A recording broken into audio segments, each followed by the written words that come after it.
안녕하세요. 40대 초반 여자입니다. 사연 듣는 게 취미고요.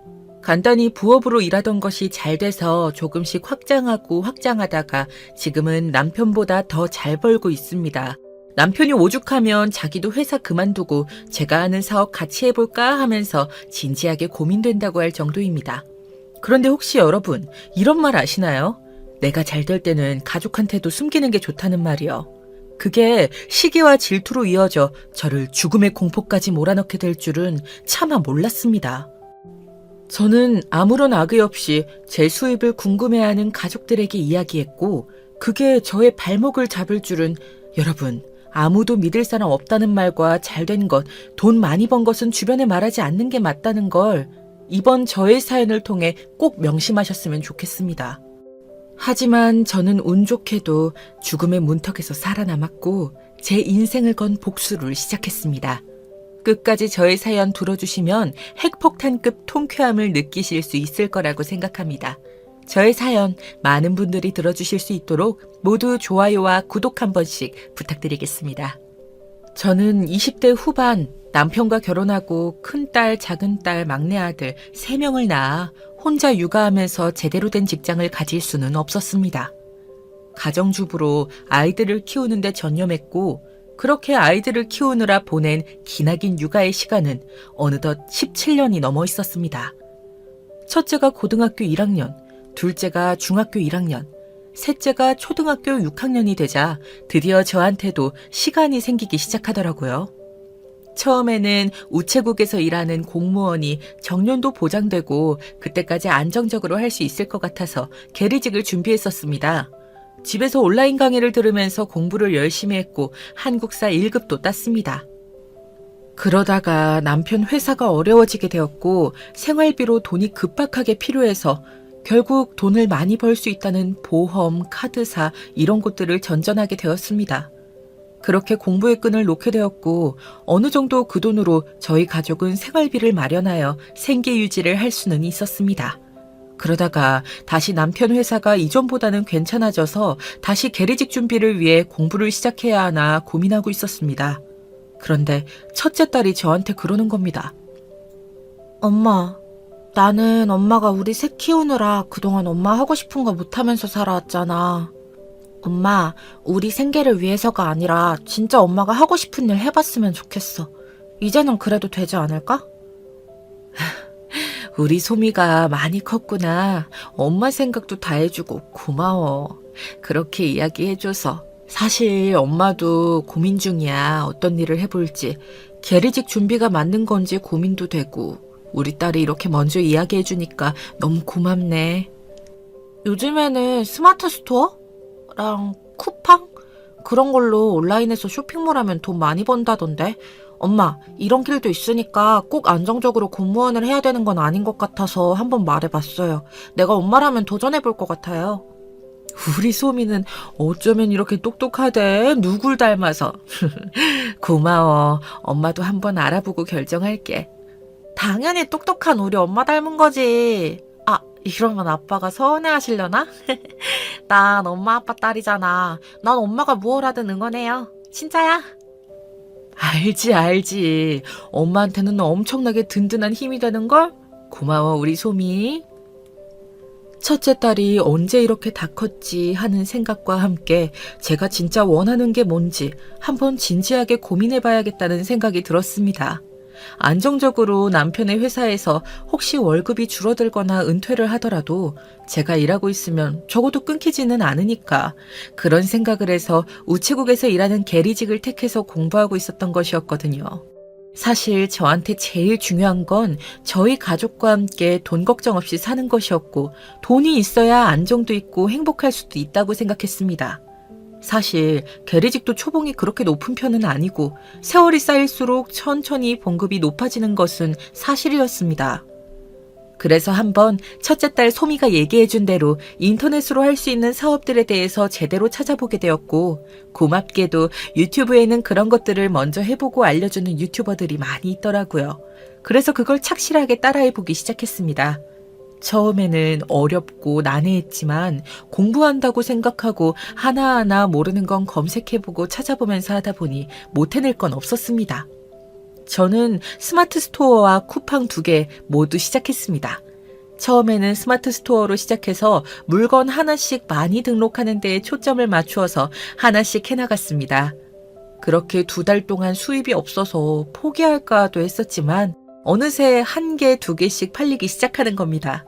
그리고 한 달의 순수익이 남편 월급 정도가 되기 시작했을 때 드디어 남편에게 알리게 되었죠.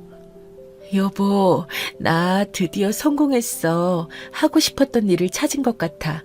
이게 나한테 솔직히 재미있는 일은 아니었는데 이걸로 돈이 벌리니까 너무 재밌게 느껴지네. 무슨 일을 찾았는데? 난 여보 다시 계리직 도전하려고 공부하고 있는 줄 알았는데 아니었어? 내가 요즘 바빠서 여보한테 너무 관심이 없었구나. 미안해. 아니야, 여보. 내가 일부러 말 안 한 것도 있는 걸 뭐. 나도 내가 자신이 없어서 유의미한 결과가 나오기 전까진 최대한 늦게 말하려고 했었어. 나 우리 소미가 말한 대로 온라인에서 쇼핑몰 운영하는 거 해보고 있었거든. 스마트 스토어. 근데 거기서 물건이 하나, 2개씩 팔리기 시작하더니 여보 월급만큼 순수익이 나오는 거야. 너무 잘 됐지? 뭐? 그게 정말이야? 우와, 우리 여보 정말 대단하네. 너무 멋지다. 역시 난 여보랑 결혼하길 잘했어. 세상에, 언제 또 이런 도전을 하고 있었대? 사람들한테 자랑해야지. 아니 벌써부터? 아직 사람들한테 말하지 말자. 이러다가 또 수익이 언제 어떻게 될지 모르고 이게 수익이 안정적인 건 아니라서. 그래도 여보가 나는 이렇게 성공한 날이 언젠가 올 줄 알았어. 그동안 애들 키우느라 여보는 육아에 집중하고 그게 늘 안타까웠는데 여보 눈에서 생기가 도는 이유가 바로 이거였구만. 여보 너무 고마워. 우리 여보가 정말 최고다, 최고. 아이고, 비행기 너무 태우는 거 아니야. 아우, 어지럽네, 어지러워. 고마워, 여보. 여보가 기뻐해 줄 줄 알았어. 나 정말 더 열심히 해볼게. 그렇게 스마트 스토어 사업을 본격적으로 더 열심히 운영했더니 혼자 힘으로는 어려울 정도로 커서 아르바이트생을 1명 고용할 정도가 되었습니다. 그래서 아르바이트생을 고용하고 저는 쿠팡에서도 같은 상품들을 등록해서 팔아보기 시작했습니다.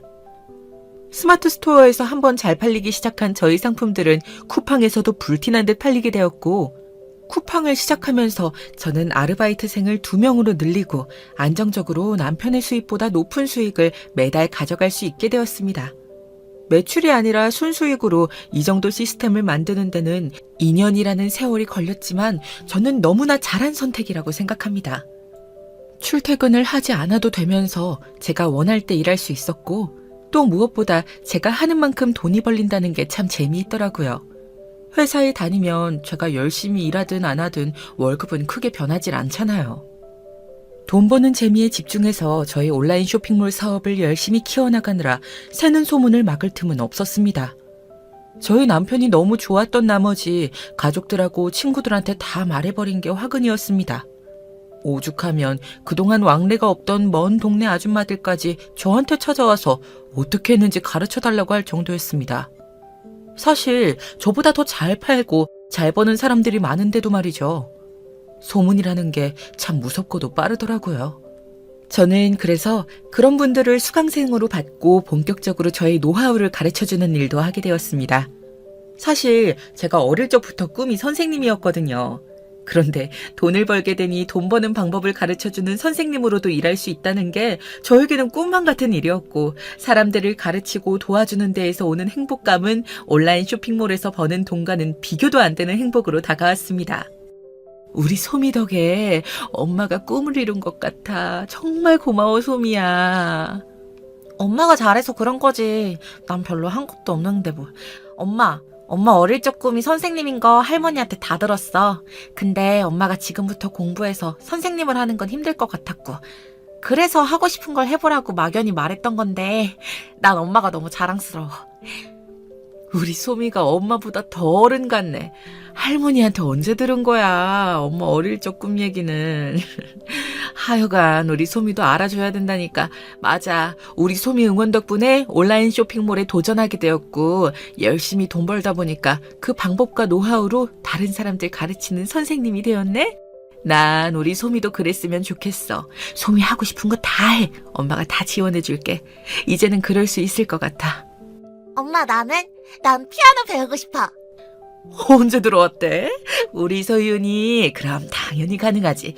피아노 학원 같이 내일 알아보러 가자. 엄마, 나는 나이키 신발이랑 가방이면 돼. 하고 싶은 건 없어요. 옷이랑 신발 말고 배우고 싶은 걸 말하면 그건 엄마가 들어줄게. 난 엄마처럼 똑똑하니까 공부나 해야겠다. 아우, 역시 우리 소미 똑똑해. 맞아. 공부를 해두면 나중에 선택의 폭이 넓어지지. 공부가 좋다면 당연히 말리지 않아. 부족한 과목 있으면 말해. 과외 붙여줄게. 이렇게 마음껏 아이들에게 고민 없이 하고 싶은 것들을 해줄 수 있는 게 얼마나 큰 행복인가요? 그래서 이 사업에 뛰어든 걸 정말 만족하고 있었고, 이전과는 완전히 다른 삶을 살게 되었습니다. 동네 사람들에게는 부러움과 시기 질투를 받는 것을 당연히 생각했습니다. 하지만 그만큼 가르쳐달라고 하면서 저의 팬도 생겨났고 수강생분들이 저를 계속해서 찾아주시니까 그 정도 시기와 질투는 견딜만 하더라고요. 그런데 가족들한테 받는 시기와 질투는 달랐습니다. 친정에서는 시기와 질투가 아니라 영웅 대접을 받았지만 반대로 시댁에서는 어머님, 저 왔어요. 그동안 잘 계셨죠? 아유, 제가 요즘 일이 바빠서 자주 못 찾아뵈었네요. 죄송해요. 그 인터넷으로 물건 파는 거 말이냐? 요즘 소비 예비보다 많이 번다며? 그렇게 잘 벌면서 우리한테 저녁 한 번을 안 사니. 참, 어머님도 여기 안 그래도 한우 사왔어요. 조금만 봐주세요. 네? 제가 이게 수익이 일정한 게 아니라서. 어머, 올케. 왔어요? 요즘 돈 버느라 바쁘다며. 뭘 팔길래 그렇게 잘 판다고 소문이 자자해? 그래도 너무한 거 아니야? 요즘 우리 가족한테 너무 소홀해. 서운해 죽겠어, 아주. 돈 좀 번다고 유센. 너무한 거 아니야? 형님도 일찍 와 계셨군요. 죄송해요. 제가 너무 바빠서. 앞으로는 자주 들리고 형님이랑 작은 동서 챙길게요. 그러니까요. 올케 언니가 이렇게 안 챙겨주시니까 얼마나 서운한지요. 돈 버는 거 그렇게 티내면 좋아요? 돈은 뭐 혼자 버시나 참. 작은 동서도 와 있었구나. 아우, 미안해요. 제가 더 신경 쓸게요. 저한테 괜히 적대적으로 대하고 뭐만 해도 트집 잡고 큰 동서와 작은 동서 그리고 시어머니까지 셋이서 쌍으로 쌍심지를 켜고 저를 흠집내려고 노려보는 것 같았습니다. 그래서 언젠가부터 시댁에 가는 걸 더 꺼리게 되었죠. 결혼 후 애들 셋 낳고 육아에만 전념할 때는 도와주지도 않고 나가서 돈 벌 생각은 안 한다고 구박만 하기 바쁘더니 이제는 돈 번다고 뭐라고 하다니 너무한 거 아닌가요? 하지만 자주 볼 것도 아니고 그렇게 가까이 사는 것도 아니라서 꾹꾹 참기로 했습니다. 어차피 이 시간도 금방 지나갈 것이니까요. 제사 때문에 모였으니까 이 제사 준비가 끝나고 설거지 지옥 시간까지 다 지나면 집에 가서 우리 예쁜 새아이들을 보면서 힐링할 수 있을 테니까요. 식사가 끝나고 남편과 함께 다른 남자 형제들 어머님, 아버님은 밖에 나가서 한잔하고 오신다고 하시더라고요. 저랑 큰 동서, 작은 동서는 집에 남아 집안 정리를 하고 조금 쉬겠다고 한 상태였고요. 사실상 저는 별다른 선택지가 없긴 하지만요. 집안 정리를 거의 다 하고 이제 쉬려는데 제사떡이 보이더라고요. 제가 유난히 떡을 좋아하기도 하고 그래서 다른 동서들은 TV 보면서 쉬는 동안 설거지를 해서 그런가 떡이 먹고 싶은 겁니다. 그날따라 유독. 그래서 제가 먹을 만큼만 잘라서 입에 넣는 순간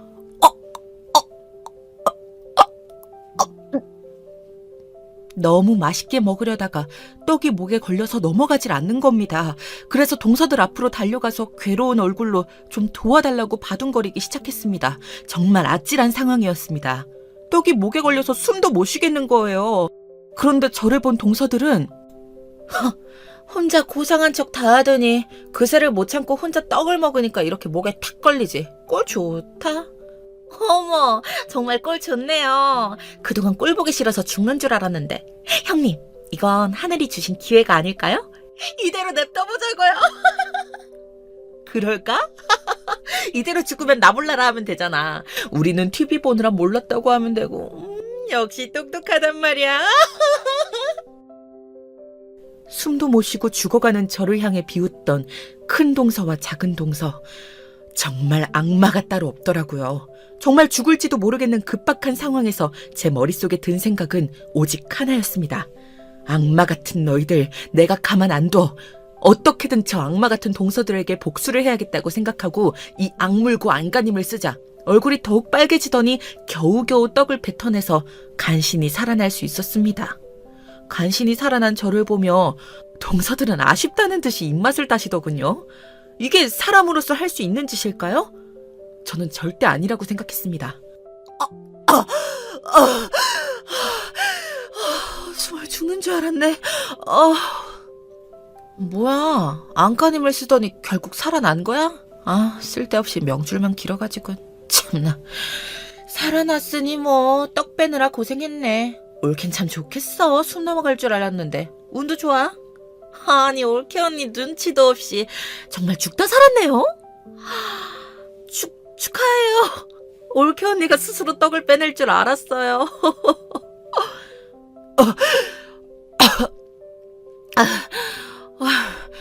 그게 지금 죽다 살아난 사람한테 할 소리입니까? 악마 같은 큰 동서 작은 동서, 제가 오늘 일은 절대 안 잊을 거예요. 가만두지 않을 거니까 그렇게 아세요. 아니, 살아났으면 됐지. 어쩌면 일어나서 바로 한다는 소리가 우리를 가만두지 않겠다고? 그게 심성이 나빠서 하는 일이 잘 되겠나. 그러니까요, 정말. 눈치가 없어도 어쩌면 이렇게 없을까요? 그리고 뭐, 이 일이 있었다고 얘기해서 바뀌는 게 있을 것 같아요? 누가 이 말을 믿겠어요? 안 그래요? 뭐요? 지금 죽어가는 사람 돕진 않고 오히려 죽으라고 제사 지내놓고 이 파렴치한 짓을 말해도 아무도 안 믿을 거라고 협박하는 거예요? 정말 너무하네요. 아니, 그럼 누가 믿어주겠어요? 안 그래요? 가만 안 두시면 뭐 어쩌실 건데요? 솔직히 올케가 그동안 우리 집에 소홀해서 올케 좋게 보는 사람 하나도 없어. 그런데 그런 말도 안 되는 말을 누가 믿어주겠어? 누가? 대체 누가? 맞아요. 오히려 이상한 취급만 받을 게 뻔하잖아요. 뭐가 맞는진 잘 나가는 똑똑한 올케 언니가 알아서 판단하시겠죠. 두고 보자고요. 어떻게 되는지. 앞으로 아주 재밌어질 거예요. 두고 보라고요, 둘 다. 두 눈에 피눈물 나게 해드릴 테니. 살다 이렇게 동서들이 아무리 저를 미워하고 시기 질투를 해도 눈앞에서 사람이 죽어가는데 나 몰라라 하고 오히려 죽으라고 고사를 지내고 있을 줄은 정말 상상도 하지 못했습니다. 눈앞이 정말 아득해지더라고요. 그러다가 떡이 목에 걸려 정말 죽을 뻔했던 그때를 떠올리며 서러운 마음은 접어두고 제가 죽어가도록 방관했던 두 사람에게 가장 완벽한 복수를 해야겠다는 생각을 했습니다. 그래서 저는 천천히 정보를 모으기 시작했죠. 큰 동서와 작은 동서에 대한 정보를 알아내서 어떤 방식으로 복수하는 것이 가장 좋을지 알아보기 위해서였습니다. 그러다가 뜻밖의 발견을 하게 되었습니다. 바로 큰 동서와 작은 동서가 불륜을 가장한 등산 동호회 회원이란 사실을 말이죠. 어떻게 이런 걸 알게 되었냐고요? 제가 가진 인맥을 활용했습니다. 동네뿐만 아니라 근처 동네, 먼 동네에서도 저에게 돈 버는 방법을 배우겠다고 오는 수강생분들은 다 소중한 저의 인맥입니다. 그래서 수업 때 잠깐 저의 억울한 사연 이야기를 했어요. 도움을 받고 싶어서요. 강의 시작 전에 잠깐, 제가 너무 큰일을 당해서 여러분께도 조심하시라고 소식을 전해요. 저번 주 제사 갔다가 큰 동서랑 작은 동서 때문에 정말 죽을 뻔했답니다. 늘 조심하세요. 사람만큼 무서운 게 없더라고요. 네? 선생님 그게 무슨 말씀이세요? 선생님이 죽을 뻔하셨다뇨. 어머 설마 선생님이 너무 잘 나가서 질투심에 선생님을 해치려고 한 건가요? 하늘 무서운 줄 모르고 그런 사람들은 아주 혼쭐을 내줘야 다시는 안 그럴 텐데. 아우, 선생님 무사하셔서 정말 다행이에요. 어떻게 된 일이에요 대체? 감사해요, 수강생 여러분들. 여러분들 덕분에 그래도 힘이 나네요. 사실은 제가 제사 때 가서 설거지도 다 도맡아 하고 제가 설거지할 동안 소파에 누워서 TV나 보던 큰 동서와 작은 동서가 제가 설거지 끝나고 급하게 먹던 떡이 목에 걸려서 죽을 위기에 처해 있는데 그걸 보고는 하늘이 준 기회가 아니냐면서 확 죽어버리게 냅두자고 하고 안 도와주는 거예요. 저는 정말 너무 화가 나고 억울해서 이대로 죽을 순 없는 상황이었죠. 그래서 안간힘을 다해 겨우 떡을 뱉어냈고 살아나서 지금 이 자리에 있을 수 있는 거랍니다. 정말 아찔했어요. 지금도 큰 동서랑 작은 동서를 생각하면 아주 치가 떨린답니다. 아이고, 선생님, 수업하실 수 있겠어요? 어쩜 그렇게 사람이 못됐대요? 그게 정말이에요, 쌤? 안 되겠어요. 오늘은 좀 쉬시고 그 큰 동서랑 작은 동서 어떻게 조질지나 같이 한번 고민해봐요. 우리 쌤을 건드린 그런 파렴치 않은 작자들을 가만히 둘 수는 없어요. 맞아요, 맞아. 그 큰 동서랑 작은 동서 둘 다 어디 동네 살아요? 저희가 알 수도 있잖아요. 저에겐 큰 동서와 작은 동서를 잡아서 복수할 어떠한 정보든 다 좋아요. 제가 사진이랑 사는 주소 알려드릴게요. 잠시만요. 저 이 사람 알아요. 남편이 다니던 동호회 단체 사진에서 본 것 같은데. 남편이 바람나서 지금 이혼 준비 중이거든요. 눈에 쌍심지 켜고 한 사람 한 사람 들여다본 거라 거의 정확해요. 한번 다들 보실래요? 여기 이 사진이에요. 똑같죠? 어머, 그 불륜을 가장한 등산 동아리라는 맞죠? 상심이 크셨겠어요. 여기 작은 동서라는 사람 얼굴도 같이 보이는데요? 이건 빼박이네. 이런 동아리가 있다니 세상이 정말 말세예요, 말세. 선생님, 큰 동서랑 작은 동서랑 여기 회원인 거 모르셨죠? 이건 정말 큰 기회 아닌가요? 둘을 한 방에 보낼 수 있는. 저희가 도울게요. 걱정 마세요. 여러분들 덕분이에요. 이렇게 빨리 찾을 거라고는 생각 못했는데 온 하늘이 저를 도와주고 있는 것 같네요. 다 여러분들이 도와주셨기 때문이죠. 맞아요. 가족들 중 아무도 모르고 있었어요. 큰 동서랑 작은 동서가 워낙 둘이 친해서 둘이서 같이 산에 간다고 했지 이런 동호회 회원으로 활동하는 건 아무도 몰랐죠. 이게 저의 복수를 도와줄 무기가 되겠는데요. 정말 감사합니다, 여러분들. 어쩌면 이런 우연이 정말 선생님께서 복수하실 수 있게 하늘에서 기회를 주시나 봐요. 이거 큰 동서랑 작은 동서 남편들한테 다 까발리면 될라나요? 더 엄청난 복수가 없을까요? 아는 것만으로도 이혼당하지는 않을 텐데 더 확실하게 불륜의 증거를 모으는 건 어떨까요? 선생님, 이건 어떨까요? 동호회 회원을 포섭해서 지금 실제로 불륜을 저지르고 있는지랑 모텔은 주로 어딜 가는지 미리 파악해 두었다가 현장에서 급습하는 거죠. 거기 동호회 사람은 제가 이혼 준비하면서 열심히 컨택해놔서 지금도 바로 소개해 줄 수 있어요. 선생님, 무조건 복수하셔야 돼요. 아시죠? 안 그러면 언제 또 선생님 죽게 내버려 둘지 모르는 거잖아요. 맞아요. 선생님께서 저희 다 돈 잘 벌게 이렇게 열심히 도와주시는데 선생님 목숨을 위협한 사람들에게 제대로 된 복수를 해줘야죠. 저희가 못 참아요. 이런 거 꼭 한번 해보고 싶었어요. 가만두지 않을 거예요.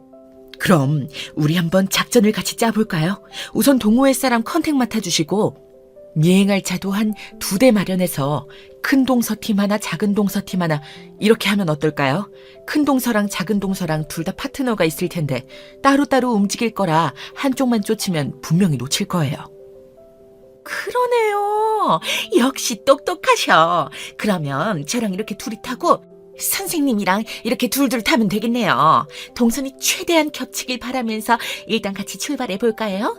디데이는 불륜 등산 동호회의 다음 등산 날짜. 맞죠? 저보다 더 열심히, 저는 정말 복받은 사람이네요. 감사드려요. 남편보다 우리 수강생 회원분들이 훨씬 더 낫네요. 남편한테 말했더니 안 믿어줬거든요. 아무리 큰 동서랑 작은 동서가 저를 시기하고 질투해도 그럴 사람들은 아닐 거라면서. 어쨌든 이렇게 지금 무사하니까 다행인 거 아니냐면서요. 어쩌면 그렇게 자기 형제들이랑 똑같은지 그 형제들도 당연히 제 말은 안 믿었었거든요. 회원님들 믿어주셔서 감사해요. 여러분들께서 도와주신 만큼 제 인생을 걸고 반드시 이 복수 성공시킬게요. 선생님께서 큰돈도 버실 줄 알고 저희 수강생들 매출도 나오게 꾸준히 도와주시는데 이 복수도 당연히 성공하실 거예요. 선생님이라면 하실 수 있다고요. 저희가 도와드릴 건데 걱정하지 마세요. 현장에서 증거 바로 보여주면서 협박하자고요. 세상에서 불륜하는 사람들이 제일 나쁜 것 같아요. 저희가 더 신난 것 같긴 하지만 선생님의 복수를 도울 수 있어서 정말 다행이에요. 여러분들 감사합니다. 그러면 작전 개시하시죠. 등산 동호회 연락되셨나요? 다음 등산 일정이... 제 일처럼 나서서 도와주시는 수강생 회원분들 덕분에 저는 든든한 아군을 얻었고 정말 일사천리로 복수를 준비할 수 있었습니다. 난생 처음 사람 미행이라는 걸 해보게 되었는데 복수를 위해서라면 뭔들 못하겠나요? 이미 이혼을 준비 중이던 수강생분의 안내에 따라서 하다 보니까 정말 수월했습니다. 무슨 일이든 증거를 남기는 건 정말 중요한 거더라고요. 제가 목에 걸린 떡을 빼내고 겨우 살아났을 때 그때 그 악마 같은 것들이 저에게 어찌 살아났냐고 살아나서 안타깝다 아쉬워하던 대화를 녹음했더라면 이미 가족들 사이에서는 매장당했을 텐데요. 그래서 저는 더욱더 심기일전하는 마음으로 복수를 준비했습니다. 드디어 불륜을 가장한 등산 동호회에 다음 등산 날짜가 다가왔습니다. 평소처럼 저는 남편에게 수업을 하러 간다고 하고 차를 몰고 나왔습니다. 대기 중이던 다른 수강생분들과 두 대로 나눠 타고 목적지로 함께 향했죠. 사진을 찍을 카메라와 녹음기까지 완벽하게 챙겼습니다. 등산을 한다는 동호회 회원들을 따라가 보니 정말 등산은 안 하고 산 입구에서 사진만 찍고 각자 짝을 이뤄서 근처 모텔로 들어가는 거 아니겠어요? 처음 보는 광경에 할 말을 잃었습니다. 그리고 촬영을 시작했죠. 그렇게 한 2시간쯤이 지나자 큰 동서가 동아리 회원 남자와 나오는 걸 포착했습니다. 사진을 찍고 둘이 어디 가는지 미행하려다가 아직 작은 동서가 안 나와서 큰 동서부터 처리해야겠다는 생각이 들었습니다. 언제 나올지 모르기에 작은 동서의 미행은 다른 수강생분들에게 부탁했죠. 그리고 저는 큰 동서에게 녹음기를 켠 상태로 다가갔습니다. 이게 누구실까? 여기서 다 만나네요. 모텔 앞에서 만나니까 기분이 어떠세요? 아니, 올케가 여긴 어떻게 알고? 날 지금까지 미행한 거야? 뭐야, 누구야? 올케라고? 당신 이런 끈아풀을 데리고 오면 어떡해? 아이씨, 내 이미지 어쩔 거야. 아, 참 불편하게 됐네. 난 가볼게. 난들 알았겠냐고. 얼른 사라져. 괜히 골치만 아파지니까. 그나저나 올케는 여기 어떻게 온 거야? 방금 이 사람이랑 나는 그러니까 오, 할 말이 있으시다. 정말요? 지금까지의 모든 것이 증거로 남아있는데 무슨 거짓말을 덧붙이시려고요? 어차피 안 통해요, 그런 거. 올케, 왜 이래? 나한테 지금 그때 내가 안 살려줬다고 이러는 거야? 아니, 막말로 떡 걸린 게 나 때문도 아니고. 이건 우리끼리 묻는 게 서로 좋잖아, 안 그래? 뭘 원해? 말만 해. 떡은 내가 먹었죠. 그런데 죽어가는 사람을 그냥 이게 기회라면서 냅두는 건 사람으로서 할 도리는 아닌 거 아시죠? 뭘 원하냐니.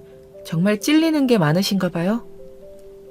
아, 그 일은 내가 미안해. 깊이 반성하고 있어. 난 그럴 생각이 없었는데 알잖아. 아, 나 좀 살려주라. 제가 왜 그래야 되죠? 작은 동서의 약점을 말해줄 수 있는 것도 아닐 테고. 그러면 나 살려줄 거야? 절대 우리 남편한테 말하면 안 돼. 나 쫓겨난다고. 이야기하시는 거 봐서요? 작은 동서의 약점이 얼마나 큰 건지에 따라서 달라지지 않을까요? 입장 바꿔놓고 한번 생각해 보세요. 제가 어떻게 할 것 같은지. 내가 다 말할게. 이 등산 동호회도 내가 오자고 한 거 아니야. 오래전부터 만나는 사람이 여기에 있는 것 같더라고. 그래서 여길 다녀야 하니까 날 끌어들인 거지. 나랑 등산 간다는 핑계로 여기 좀 다닐 목적이었나 본데 결국 나까지 끌어들이려고 하더군. 그러면서 저 남자 소개시켜준 거야. 난 여기 들어온 지 얼마 안 됐고 그동안 나는 다른 회원들이랑 수다나 떨고 저 남자랑 시작한 지 정말 얼마 안 됐어. 진짜야. 믿어줘. 재밌네요. 그러면 작은 동서는요? 얼마나 오래된 건데요? 한 2년 넘었지? 남편이 하도 의심한다고 그러면서 나한테 산행을 같이 시작하자고 한 게 3년 전이니까 걔야말로 정말 악질이지, 악질. 난 이용당한 거야, 순진하게. 정말이야. 이 동아리 만든 거의 원년 멤버라고 내가 다른 회원들한테도 들었는걸? 원하면 내가 얼마든지 더 얘기해줄 수도 있어. 그래요? 재밌네요. 알겠어요. 계속해보세요. 저는 여기까지 녹음한 걸 다른 회원들에게 전송했습니다. 그리고 계속 큰 동서의 이야기를 들어주는 척하면서 녹음을 다시 시작했죠. 작은 동서는 역시 큰 동서의 말이 맞았는지 한참을 더 있다가 밖으로 기어나오더라고요. 오래된 불륜 상대와 함께 말이죠. 수강생 회원분들은 그 둘을 미행했어요. 둘이 밥을 먹으러 가더라고요. 저는 큰 동서에게 마저 이야기를 듣고 작은 동서를 잡으러 갈 테니 작은 동서를 보내버리고 본인이 살기 위해서는 작은 동서에게 어떠한 단서도 주지 말라고 신신당부했습니다. 그랬더니 자기만 살려주면 작은 동서는 어떻게 되든 상관없다면서 마음껏 증거 모으고 하라고 하더라고요. 둘 사이는 끈끈한 줄 알았는데 제가 미워서 그렇게 둘이 붙어먹은 거였나 보더라고요. 하긴 그런 인간성이 어디 가겠나요. 저는 식사를 마친 작은 동서 불륜 커플에게 다가갔습니다. 아주 달달하니 신혼이 따로 없으시네요, 작은 동서. 여긴 어떻게... 올케 언니, 등산하고 오랜만에 아는 오빠랑 우연히 만나서 식사하고 있던 참이에요. 그래요? 저 큰 동서 만나고 오는 길인데 한번 재밌는 거 들어보고 이야기할까요? 그리고 아는 오빠랑 그렇게 다정하게 팔짱 끼고 나오고 반찬도 먹여주고 모텔에서 같이 나오나요? 아니 그건 어떻게... 날 미행한 거예요? 언제부터예요? 언제부터? 녹음된 거 들어보면 알 건데 굳이 입 아프게 내가 설명해줘야 돼요? 어떻게? 이 불륜 상대는 집에 보내드리는 게 나을까요? 아니면 같이 듣는 게 나을까요? 뭐야, 이런 꼬리를 밟혀? 난 먼저 가볼 테니까 알아서 하고 나중에 연락해. 난 간다. 연락할게. 올케 언니, 그게 그러니까... 녹음한 거 들려줄게요. 들어봐요. 그러면 큰 동서에 대해서 할 말이 아주 많아지지 않겠어요? 살겠다고 아까 1시간 반 전에 나랑 이미 모텔 앞에서 마주쳤는데 진정으로 작은 동서를 위했다면 미리 작은 동서한테 말해줬겠죠. 그치만 몰랐잖아요. 지금까지 아무 연락도 안 왔을 거고요. 한마디로 큰 동서가 작은 동서를 이미 배신했다는 거죠. 그러면 이미 큰 동서는 이 상황을 알고 있었는데도 저한테 한마디 귀뜸도 안 해줬다는 거네요? 세상에 말도 안 돼. 그동안 같이 붙어 다닌 세월이 얼마인데. 나야말로 할 말 많아요. 올케 언니, 저한테 다 물어보세요. 제가 다 까발려줄 테니까. 먼저 배신한 건 큰 동서니까 제가 다 말할게요. 진짜예요. 그러니까 저 녹음 파일 좀 어떻게 해주세요, 네? 제발요. 그건 이야기하는 거 들어보고 결정하죠. 큰 동서에 대해서 쌓인 것도 할 말도 참 많으신가 봐요. 천천히 얘기해봐요. 여기서만 남자 벌써 5번 갈아치운 거 아세요? 여기 동호회에서 큰 동서는 진짜 왕따 당할 뻔했다니까요. 하도 이 남자 저 남자 꼬리치고 다녀서 제가 계속 그만하라고 해도 정도를 지켜서 만나셔야 된다고 아무리 말씀드려도 남자에 미쳐서 안 듣더라고요. 제 얘기도. 그래서 회원들이 돌아섰고 제가 한동안 그 갈등 중간에서 풀려고 얼마나 고생했는지 몰라요. 같은 동호회에 파트너 있는 남자도 건드려서 상대는 탈퇴시키고 양다리 걸리고 완전 난리도 이런 난리가 없다니까요. 제가 큰동서만 아니었어도 진작 버렸죠. 가족이니까 여태껏 사정 봐주고 했던 건데 이젠 그럴 필요가 없어졌으니까.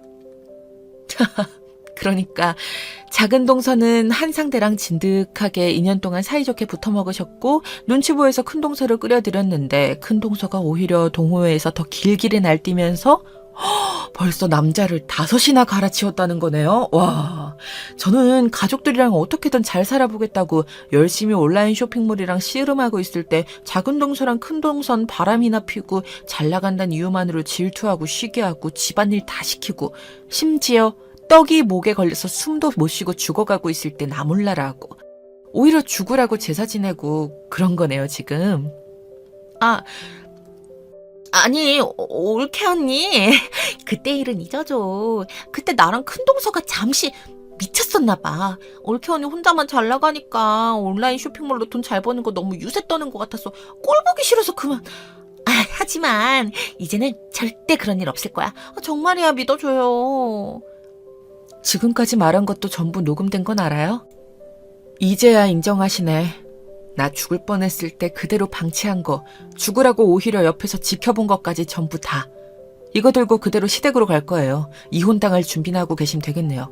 큰 동서랑 사이좋게. 잘못했다니까요? 올케 언니.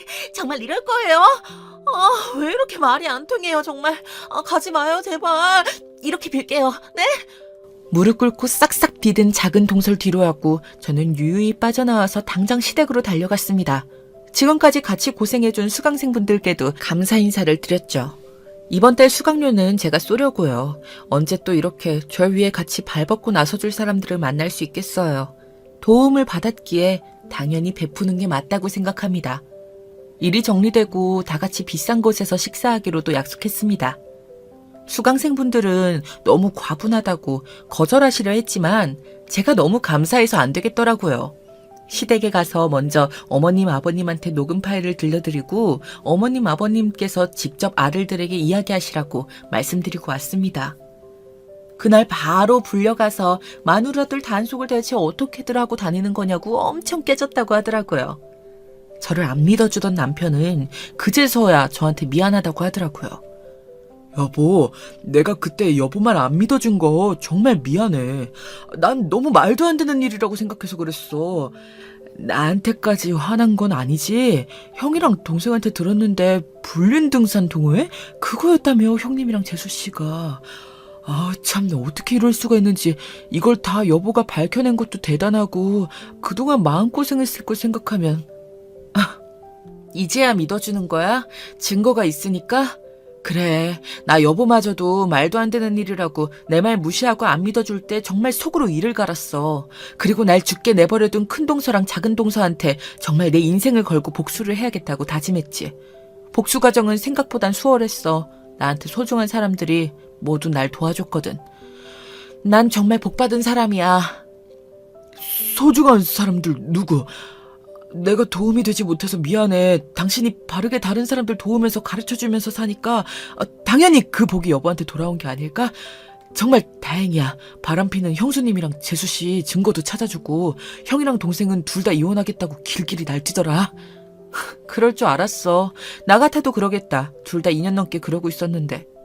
난 우리 가족들 위해서 온라인 쇼핑몰에 미쳐있을 동안 그렇게 잘 살아놓고 본인들이 노력하지도 않고 날 그렇게 개무시하고 시기하고 질투하고 나만 집안일 시키고 그동안 나 정말 힘들었어. 그런데 당신 형이랑 동생 부인들이니까 가족이니까 참아온 거라고. 이렇게 민낯이 까발려지니까 어때? 이래도 가족이라고 감싸줄 거야? 아니지. 절대로 안 될 일이지. 형수님 재수씨라고 부르기도 민망하다. 그런 사람들 틈에서 우리 여보가 너무 고생하게 해서 내가 미안해. 이제부터는 형이랑 동생이랑 내가 도울게. 부모님께서도 뭐라고 안 하실 거야. 여보는 제사 때 제일 늦게 와. 사실 그게 맞지. 그동안 이렇게 혼자 고생했는 걸. 근데 그건 온전히 여보 생각 아니야? 어머님 아버님 보시기엔 안 좋지. 난 그냥 하던 대로 할게. 도와주는 거면 충분해. 여보뿐만 아니라 아주버님이랑 서방님도 와서 도와야 해 대신. 그렇게 할 수 있지? 그럼 당연하지. 여보 고마워. 이렇게 일하는 것도 바쁠 텐데 우리 가족 위해서 늘 노력해줘서 형수님이랑 재수씨 불륜 사실도 밝혀주고 제일 바쁜 사람이. 알면 나한테 앞으로 살면서 더 잘해. 회사 그만둘 생각은 하지 말고 차라리 수강생분들을 직원으로 뽑을까 그런 생각도 하고 있거든. 나는 여보는 여보가 잘하는 회사 일을 하는 게 더 마음 편할 것 같아. 아무리 생각해도. 그치만 내가 회사 그만두면 여보랑 더 많은 시간을 함께 할 수 있고 운전기사 역할도 해줄 수 있고 또 운전은 나도 할 수 있거든요. 내 사업이라는 게 언제 어떻게 될지 아무도 모르는 거 여보도 알 거야. 물론 같이 하면 시너지 효과가 날 수도 있지만 기왕이면 손발 맞춰본 수강생분이랑 하는 게 더 좋을 것 같아. 여보는 여보의 역할을 해줘, 회사에서. 그동안 다닌 것도 아깝고 여보가 지금까지 쌓아온 걸 난 버리게 하고 싶지 않거든. 내가 이 온라인 쇼핑몰을 하기 전에는 계속 여보처럼 커리어를 쌓을 수 있는 사람들을 참 부러워했어. 난 계속 육아해서 그럴 기회가 없었잖아. 아니, 참고 살았지. 지금은 오히려 다행이라고도 생각해. 내가 그런 상황이 아니었다면 우리 소미가 온라인 쇼핑몰 얘기도 안 했을 거고 도전도 안 해봤을 거야. 알았어 여보. 여보가 그렇게 하라고 하면 해야지. 나 이제부터 정말 여보한테 잘할 거야.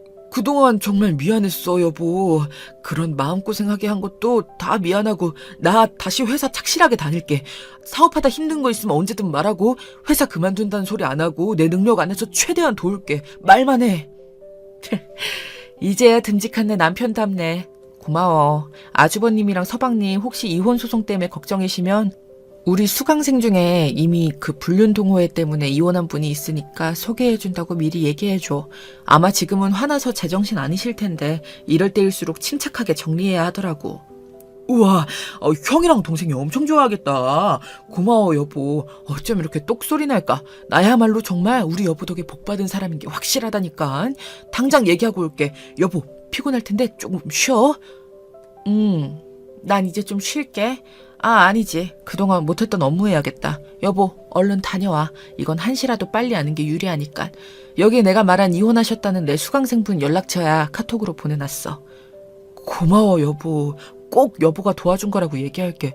일 너무 무리하지 말고 난 금방 다녀올게. 남편은 동생이랑 형 만난다고 나가고 저는 그제서야 미뤄둔 일들을 다시 점검하기 위해 책상 위에 앉아 노트북을 켰습니다. 시작하려고 하니까 큰딸내미 작은딸내미가 쪼르르 달려와서 아빠랑 하는 얘기 다 엿들었다면서 엄마 너무 고생했다면서 안아주는 겁니다. 그동안의 피로가 다 녹더라고요. 저한테 너무 멋지다고 우리 엄마 못하는 게 뭐냐고 칭찬해주는데 왜 이리 울컥한지 애들 앞에서 그만 눈물을 보여지 뭐예요. 몇 방울이지만. 생각보다 수월하게 복수는 마쳤지만 저는 그때 정말 악마들을 보는 것 같았습니다. 악마를 벌하고자 하는 사람은 아마 저 말고도 정말 많으실 거라고 생각합니다. 당하고 가만히 있는 건 계속 그래도 된다는 말미를 준다는 말이 있기도 하잖아요. 여러분, 저처럼 절대 참지 마시고 꼭 증거란 증거는 다 모아서 어떻게든 복수를 하기를 저는 추천하고 싶어요. 정말 뻔뻔하게 저한테 시기하고 질투할 자격이 없던 큰 동서와 작은 동서는 바람을 피고 있었더랬죠. 조사해보면 이렇게 다 구린 구석을 발견할 수 있다는 게 놀랍습니다. 여러분을 힘들게 한 상대라면 분명 이렇게 구린 데가 있을 겁니다. 찾고 또 찾아서 반드시 통쾌한 복수를 해주셨으면 좋겠어요. 저의 사연을 통해 여러분들께서 잠시라도 대리만족하시면서 속 시원하셨다면 저는 만족합니다. 긴 사연인데 지금까지 열심히 들어주셔서 너무 감사드리고요. 여러분들께서도 참지 말고 복수하셨으면 좋겠습니다. 노력하고 또 나누는 사람에게 복이 있겠지요. 먼저 이 긴 이야기를 진행시키기 전 어렸을 적 이야기부터 시작해보아야 할 것 같은데요. 어렸을 적 제가 살던 곳은 도시와는 거리가 먼 후미진 시골 구석에 있었습니다. 그리고 그 시골 구석에서도 저희 집은 참 가난했습니다. 다들 사는 게 고만고만한 형편이고 그런 시대였지만 제대로 경제활동을 하려 하지 않는 부모님 탓에 저희 집은 더욱 그럴 수밖에 없었던 것 같네요. 낡아 떨어져 갈 것 같은 지붕, 금이 가 있는 벽, 벌레가 들끓는 주방, 이미 한참 지나간 기억이지만 아직 제 머릿속엔 왜 이리 선명한지 모르겠습니다. 쉬어 빠진 김치와 간장을 열심히 밥에 비벼 먹으며 때론 옆집에서 주는 라면으로 하루하루 흘려보내던 유년 시절이었어요. 아버지라고 부르기도 애매한 이제는 얼굴조차 기억나지 않는 남자는 병적으로 술을 마셨고 아버지보단 조금 친근했지만 그럼에도 여전히 멀게 느껴졌던 엄마는 늘 한숨소리와 울음으로 잠에 들곤 하셨어요. 그 사이에 존재했던 외동딸인 저는 그런 부모님 밑에서 열심히 눈치를 보며 흑장난을 치곤 하였어요. 하지만 저희 집이 물질적으로 가난한 것만이 전부는 아니었답니다. 엄마, 나 옆집 미니가 가지고 노는 장난감 나도 갖고 놀고 싶은데. 저리 가. 엄마 지금 뭐 하는 거 안 보여? 아빠, 나 배고파. 라면 먹으면 안 돼? 그 나이 때 충분히 부릴 수 있는 응석. 어쩌다 엄마 아빠한테 그런 응석을 부리면 부모님은 얼음장보다 더 차가운 시선으로 마치 제 자식이 아닌 남의 자식을 대하는 손길로 저를 쳐내곤 하셨어요. 텅 빈 냉장고나 라면 박스보다도 그 눈빛과 손길이 어쩔 땐 더 섬뜩하기도 하였습니다. 그래서일까요? 일찍이 독립을 꿈꾸었습니다. 중학교를 지나 남들은 간간히 가곤 했던 고등학교도 가지 않고 성인이 되자마자 기어이 편지 한 장을 남기고 집을 떠나고야 말았던 그 결심도 거기에서 비롯되었던 것 같아요. 엄마, 아빠, 낳아주셔서 감사합니다. 키워줘서 고맙다는 말이 아닌 낳아줘서 고맙다는 말을 마지막으로 써내려가며 저는 다시금 결심했습니다. 이 집으론 절대 돌아오지 않겠다고. 하지만 떠나기 전 단 한 가지 마음속 가시처럼 걸리는 사람이 있었으니 바로 성이었어요. 성이야, 나는 반드시 여길 떠나 도시로 갈 거야. 거기서 새롭게 내 인생을 시작할 거야. 좋은 가정도 꾸릴 거고 성공이란 것도 해볼 거야. 내 힘으로 살아볼 거야. 그래, 윤정아, 너라면 할 수 있어. 우리 지금은 퍽퍽하고 고된 삶을 살고 있지만 언젠간 벼뜰 날이 올 거야. 나도 네가 원하는 게 있으면 언제든 도울게. 저의 지지부진한 이야기들을 보고 듣고 불쌍히 여겨주는 것이 아니라 담담히 들어주던 친구가 성이었습니다. 중학교 시절 서로 쪽지를 주고받다 친해지게 된 친구였는데 처음엔 처져 있고 우울한 분위기가 저와 닮았다고 생각이 되어 더 편하게 느껴졌던 것 같아요. 그런데 알아갈수록 성이는 저와는 다르게 사교성이 있는 성격이었어요. 성희는 제가 평소 대면대면하게 지냈던 동네 사람들과 곧잘 인사도 주고받고 스스로 일을 자처하여 조금의 돈을 벌기도 했죠. 그리고 그 돈으로 항상 배고파 있는 제게 맛있는 것을 사주며 세상살이 즐거운 이야기들로 퍽퍽한 삶을 잊게 해주었어요. 성희야, 미안해. 너 두고 혼자 떠나게 돼서. 언젠가 우리 다시 만나자. 떠나는 마지막 순간까지 얼마나 구슬프게 울었는지 그 울음소리가 잔상처럼 맴돌아 한동안 기차에 몸을 싣고도 성희의 얼굴이 아른거리곤 했습니다. 성희와는 지켜질 수 있을지 없을지 모르겠는 약속을 하고 그렇게 시골을 벗어나 집을 피해 무작정 몸을 싣고 달려간 곳은 서울이었습니다. 거기엔 다행히 저를 도와주겠다는 사촌 언니가 있었습니다. 워낙에 친척들이랑은 왕래가 없어 친할머니 장례식에서 딱 한 번 본 언니였는데 제 사정을 듣곤 흔쾌히 서울로 올라오라며 아무래도 여자 혼자 사는 집이라 허전했는데 제가 오면 재밌을 것 같다고 미용일까지 더불어 알려주겠다고 하더라고요. 언니의 호의가 너무 고맙기도 하고 덥석 받아도 괜찮을지 걱정되기도 하였지만 언니는 손님을 대하는 정성스러운 손길만큼이나 예쁜 마음씨를 가진 사람이었습니다. 윤정이 네가 그동안 얼마나 힘들었겠어. 언니 밑에서 착실히 미용일 배우다 독립해. 분명 넌 똑똑한 아이니 뭐든 빨리 깨우칠 거야. 고마워요, 언니. 내가 이 은혜는 평생 잊지 않을 거예요. 언니한테 두고두고 갚을게요. 예, 갚는다는 말 함부로 하는 거 아니야. 그건 나중에 네가 진짜로 고마운 사람한테 해. 언니는 마음의 그릇이 참 넓은 사람이었습니다.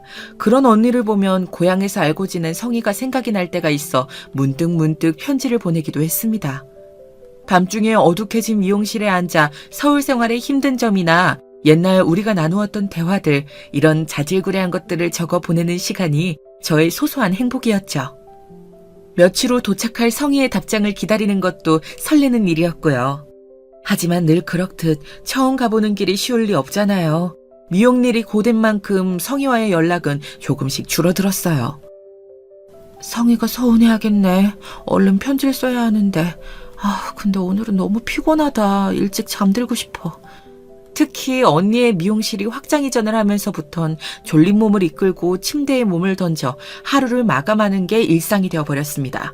그리고 제가 먹고 살 수 있는 일이 이 기술밖에 없다는 생각이 들자 더 절박하게, 더 성실히 배워야겠다는 생각이 들어 손님들의 머리카락을 치우고 청소를 하며 바쁘게 시간을 흘려보내었습니다.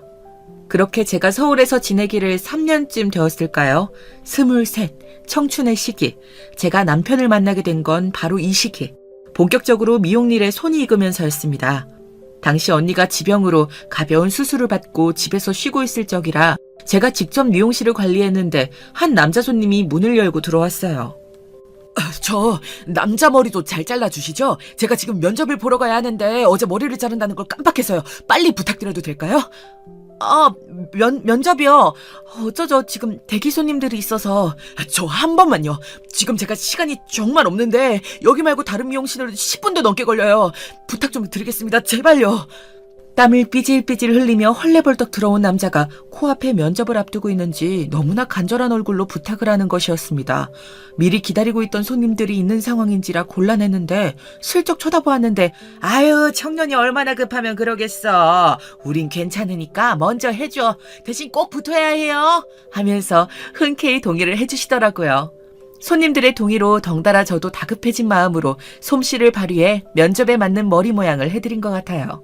그러면서 짧은 대화 몇 마디 주고받았는데 자기가 대기업에 취직을 준비하고 있단 말을 하더라고요. 저 같은 직원을 안 뽑으면 누가 절 뽑겠어요. 안 그래요? 그러게요. 열심히 준비하셨으니 분명 붙으실 거예요. 힘내세요. 유쾌한 에너지가 철철 넘쳐 흐르는 남자였습니다. 옆에서 파마를 말고 계시던 아주머니 손님들이 대단하다며 축혀 세우자 호탕하게 웃어젖히는데 저까지도 기분이 좋아져 응원하고 싶어지더라고요. 그렇게 머리 손질이 끝나고 손님과는 마지막 만남이라는 생각이 들었건만 그렇지 않았습니다. 손님이 그 다음날 미용실을 찾아왔기 때문이에요. 어제 머리를 너무 정성스레 해주셔서 덕분에 저 합격할 것 같아요. 제가 면접 질문에 대한 답도 아주 잘했거든요.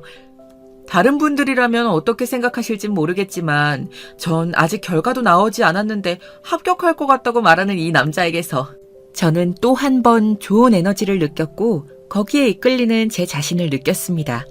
저와는 다른 가정환경, 다른 세계에서 자라왔을 것 같다는 생각이 어렴풋이 들며 문득 이 사람이 궁금해지더라고요. 저는 밥이라도 사겠다는 남자의 재촉으로 그날 어쩌다 그간 한 번도 해보지 못했던 데이트라는 것을 해보게 되었고 그 후 저희의 관계는 불이라도 붙은 것처럼 빠르게 진전되어 나갔습니다. 결국 1년의 연애 끝에 결혼이라는 것을 앞두게 되는 지경까지 이르고 말았지요. 사실 저는 조금 망설여졌습니다. 왜냐하면 연애를 하면서 알게 된 몇몇 단점들 때문이었어요. 남편의 나이는 저보다 7살 위였는데 버는 돈에 비해 씀씀이가 무척이나 해펐습니다.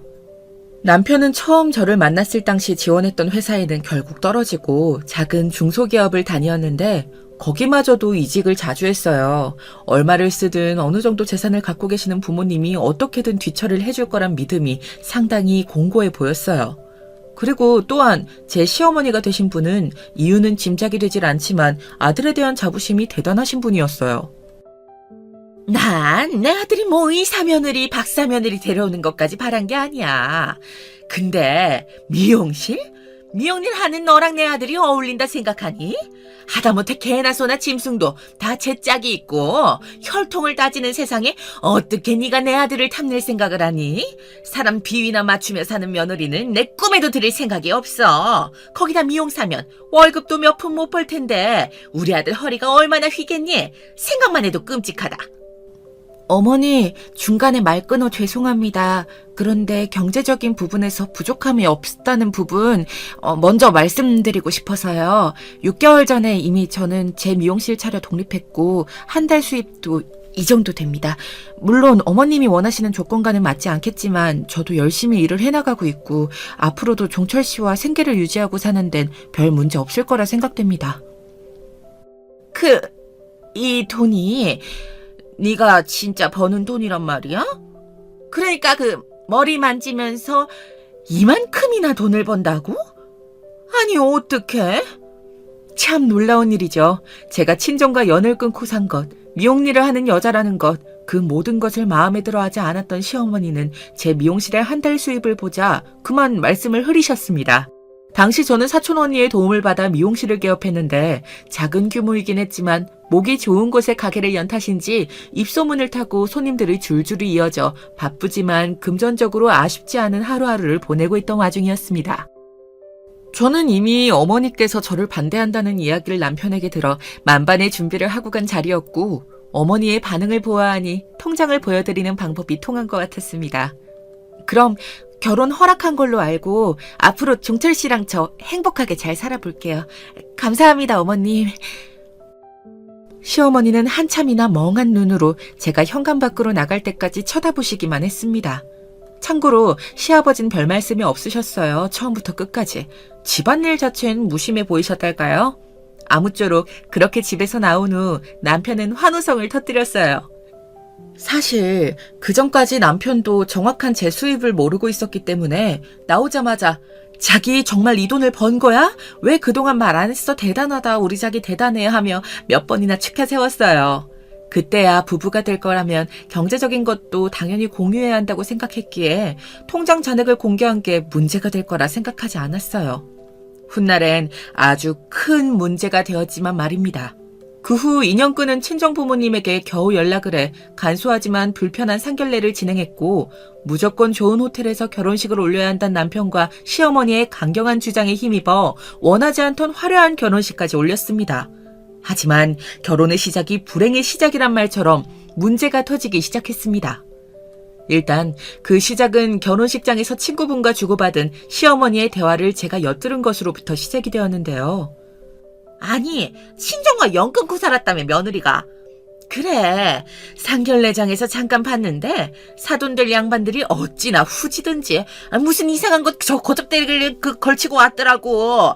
제가 그 시골 촌구석에서 어떻게 살아왔는지를 알려주더라니까. 아우, 쪽팔려. 내가 사돈이랑 얼굴 보고 살 일은 없겠다만 아무튼 관에 들어가기 전까지 내가 아는 체도 안 하고 살 거야. 며느린 돈 꽤나 갖다 줄 것 같길래 받아준 거지. 내 아들 짝으로는 어림도 없어. 너도 알다시피 우리 바깥 양반이 짠돌이 아니냐. 그래, 잘됐다. 며느리한테 돈이나 왕창 뜯어내라, 차라리. 결혼식을 올리기 전에도 너가 친정과 연 끊고 살아왔단 말을 들으니 밥맛이 뚝 떨어지더구나와 같은 말들을 반복하셨던 시어머니였지만 그날만은 도저히 참을 수가 없었습니다. 제 아무리 스스로 연을 끊고 살아올 만큼 미운 부모였지만 친구 앞에서 그렇게 흉을 보실 만큼 제가 못 믿어오셨을까요? 그것도 결혼식장에서 그런 이야기를 할 만큼이요? 여보, 미안해. 우리 엄마가 말이 경박스러울 때가 있어. 내가 사과할게, 진심으로. 나도 우리 엄마가 가끔 감당하기가 힘들어. 이 사실을 알고 너무 서러워 남편에게 이를 쏟아내니 자신의 어머니가 응당했어야 할 말을 대신 전달하며 사과를 하더군요. 그나마 고부 사이를 중재하려고 노력하는 남편이 있어 참아 넘길 수 있는 시간들이었어요. 하지만 시어머니의 횡포는 날이 갈수록 심해졌고 그러면서도 보이는 당당함은 참 저로선 이해하기 힘든 것들이었네요. 아가, 너 내 아들이 너 편이라 생각하고 뒤에 홀라당 숨어버리는 그런 짓 버리지 말아라. 저번에 집에 반찬 주러 가려 했더니 내 아들한테 비밀번호 알려주지 말라 그랬다며? 어디서 그런 발칙한 짓을 해. 내가 두 눈 시퍼렇게 뜨고 다 지켜보고 있어. 그리고 오늘 용돈 주는 날 아니냐? 왜 빈손이야? 용돈은 말했듯이 한 달에 100씩 턱턱 알아서 통장에 꽂아 넣고 내가 니들 분가하는 거 허락해주는 대신 내건 조건이니 반드시 지켜야겠지? 시어머니는 자신이 애지중지 키운 막내 아들이니 무조건 결혼 후 1년 동안만이라도 끼고 살아야 한다고 주장했지만 저와 남편의 반대로 그게 성사되지를 못하자 돈 잘 버는 며느리를 이용해야겠다는 심산이 드셨는지 용돈을 요구하고 나서셨습니다. 시댁은 결코 못 사는 집안이 아니었어요. 대대로 땅을 물려받아 노후 준비가 되어 있는 집안이었습니다. 시아버지 역시 자수성가에 자기만의 사업체를 알뜰하게 꾸려가시는 분이었고요. 엄마가 돈이 부족한 것도 아닌데 무슨 한 달에 100씩이나. 저번에 얘기했듯이 그냥 중요한 날만 챙겨드리고 나중에 엄마 아버지 힘드실 때 챙겨드리면 안 돼? 돈이 부족하면 내가 아버지한테 말해볼까? 됐어. 짠돌이 네 아버지가 무슨 돈을 준다고. 내가 오늘 몇 개의 모임을 취소했는지 알아? 나이 들면 돈 빼고 남는 게 없어. 돈이 최고라고. 돈이 있어야 사람도 만나고 좋은 데도 가보는 거지. 니들은 이렇게 사는 내가 가엾지도 않니? 예, 너 아가. 입 있음 말해봐라. 물론 시어머니에게도 이유는 있었지요. 시아버지께서 부쩍 요즘 시어머니의 사치를 마음에 안 들어 하시곤 카드를 막아 현금으로만 돈을 주고 계셨거든요.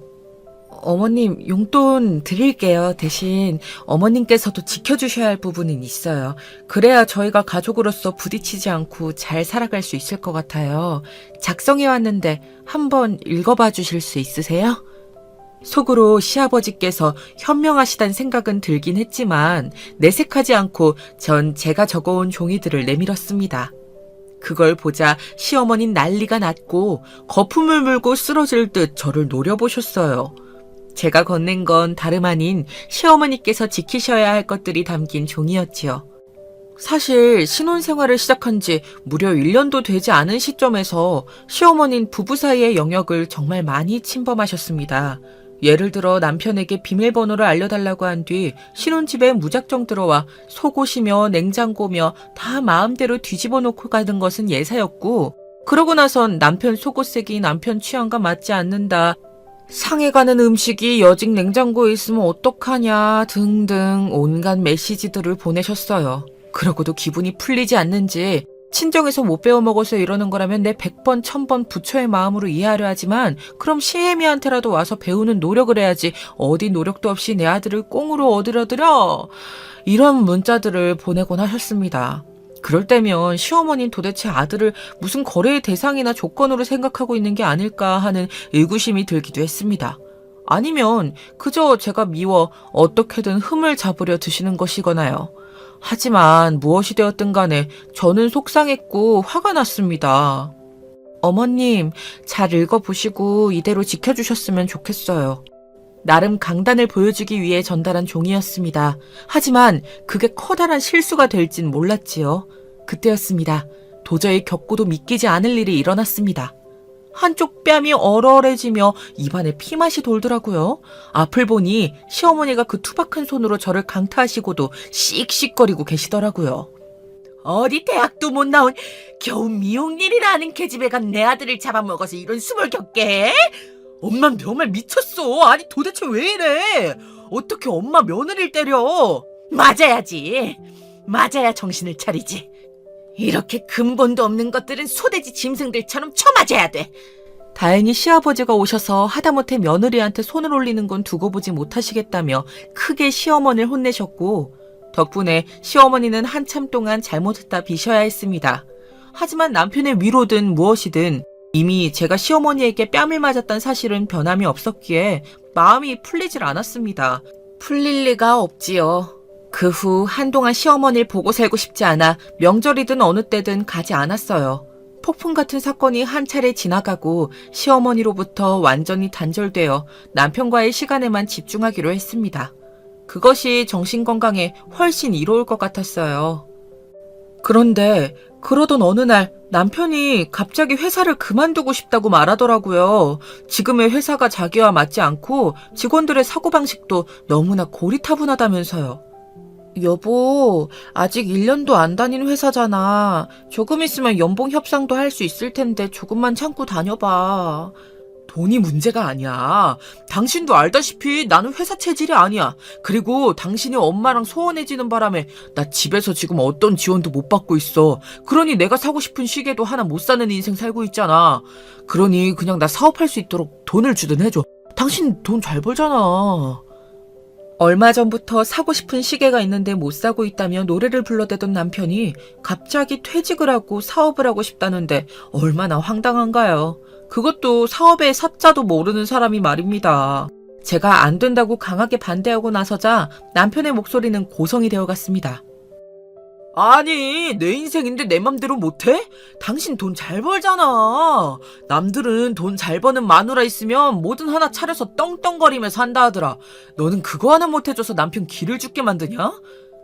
여보, 나도 힘들게 버는 돈이야. 쉽게 만지는 돈 아니라고. 그리고 당신이 당신 힘으로 돈 벌어서 기 세우고 다니면 되지. 미용실에서 일어나는 수많은 사건, 사고들, 고객 관리, 직원 관리, 이 모든 것들을 다루어 나가며 하루하루 힘겹게 살아가고 있는 제게 남편은 참 잔인했습니다. 제가 못해주겠다 하니 그럼 다 관두자며 대뜸 이혼을 하자고 하더라고요.